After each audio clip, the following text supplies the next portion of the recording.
Kalian tahu kan, kalau masa-masa SMA itu adalah masa-masa yang paling indah. Masa-masa dimana kalian banyak ngabisin waktu bareng teman-teman kalian. Pulang bareng teman-teman kalian, nginep di rumah teman-teman kalian. Pokoknya hampir 24 jam kalian tuh selalu sama teman-teman kalian. Tapi ternyata tuh di Jepang gak kayak gitu. Untuk dapetin satu sahabat aja, di Jepang itu susah banget. Makanya kalau kalian udah punya circle persahabatan di sana, itu bakal lengket banget. Tapi selengket-lengketnya persahabatan pasti ada dramanya kan. Nah, aku punya cerita. Ada 5 orang sahabat di Jepang yang mereka tuh lengket banget.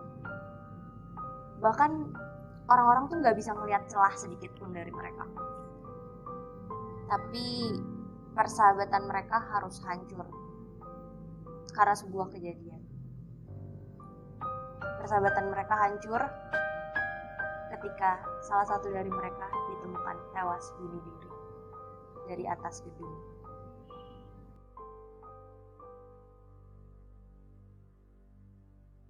Nah, setelah kematian dari salah satu teman mereka itu, mereka tuh udah gak pernah lagi yang namanya main bareng, bahkan nyapa di lorong sekolah aja tuh gak pernah.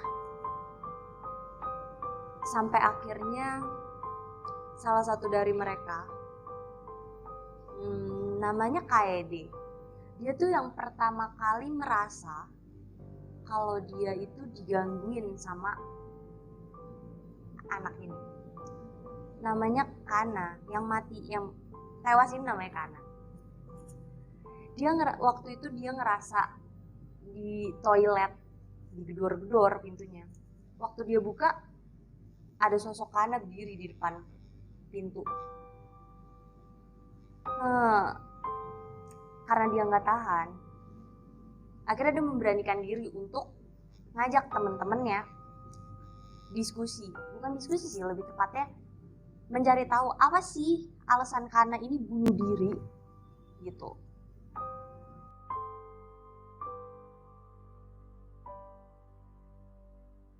Kaede buka percakapan.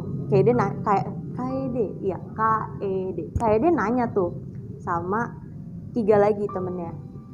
Nozomi, siapa satu lagi ya? Yura sama Minami.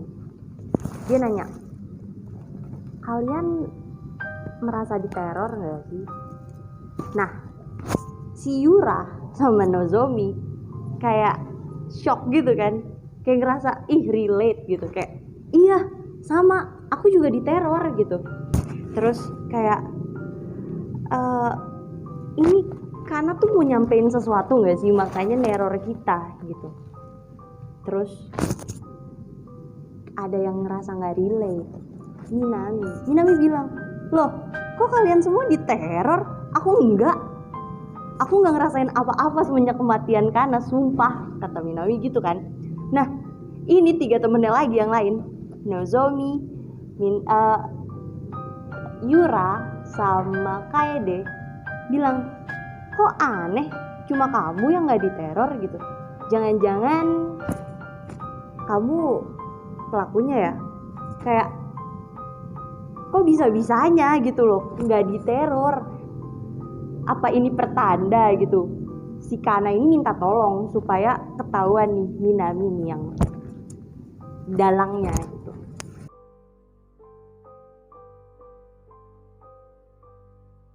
Nah terus si Minami tuh kayak merasa diserang dong. Dia bilang kayak, kok kalian nyalahin aku, coba tanya sama Kaede gitu. Jelas-jelas dia yang ngabisin waktu bareng sama Kana sebelum Kana mati, sebelum Kana tewas gitu. Kaede bilang, nggak gitu, aku cuma minta tolong Kana untuk temenin aku ke toilet. Nah waktu si Kaede masuk toilet, kata Kaede sih, si Kana tuh nungguin di luar. Begitu dia keluar, Kana udah gak ada. Ternyata malah ada rame-rame tuh di luar sekolah.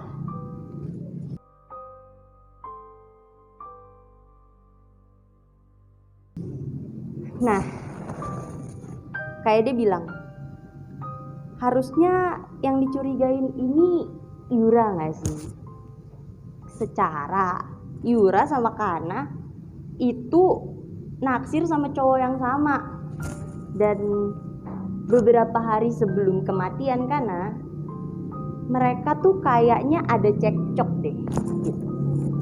Yura, karena Yura ngerasa enggak gitu, kayaknya udah selesai masalahnya, Yura langsung ngejelasin dong kayak enggak gitu, aku sama Kana itu cuma bilang kalau persahabatan kita tuh nggak boleh selesai, kita nggak boleh berantem cuma gara-gara cowok, udah gitu doang, kata Yura gitu. Jadi setelah cekcok, bukan cekcok sih sebenarnya, apa ya, kayak ya setelah Yura sama Kana ngobrol lah, itu udah mereka kayak oke, kita bersaing secara adil, udah gitu doang.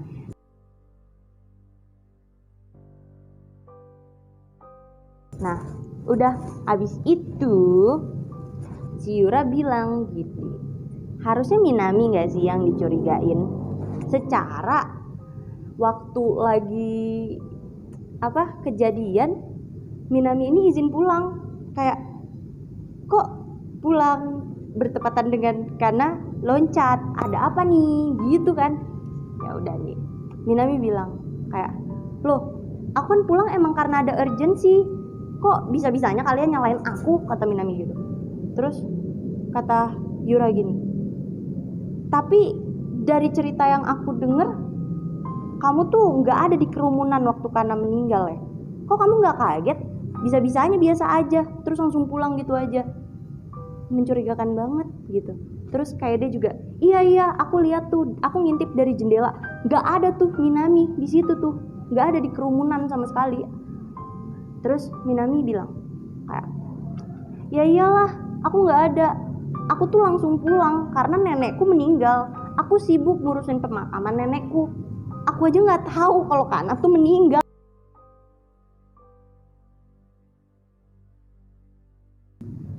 Dia tuh baru tahu kalau Kana tuh meninggal setelah malamnya, setelah dia cek handphone. Nah, terus Minami bilang gini, harusnya yang dicurigain itu Nozomi gak sih? Karena Nozomi itu gak masuk sekolah, dan waktu Minami pulang, dia ngeliat Nozomi lagi ke konbini di depan sekolah.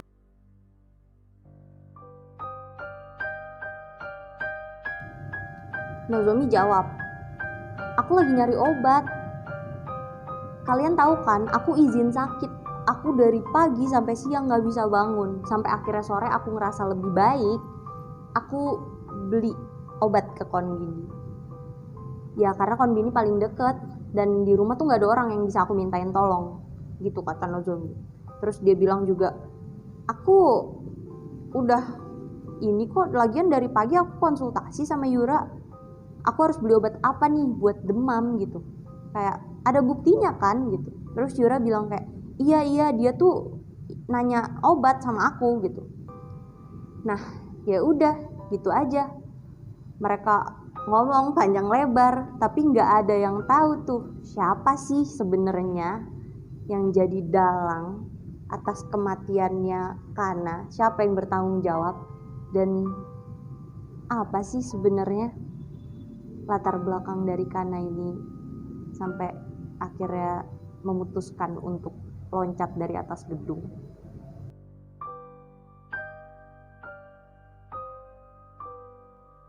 Menurut kalian siapa pelakunya?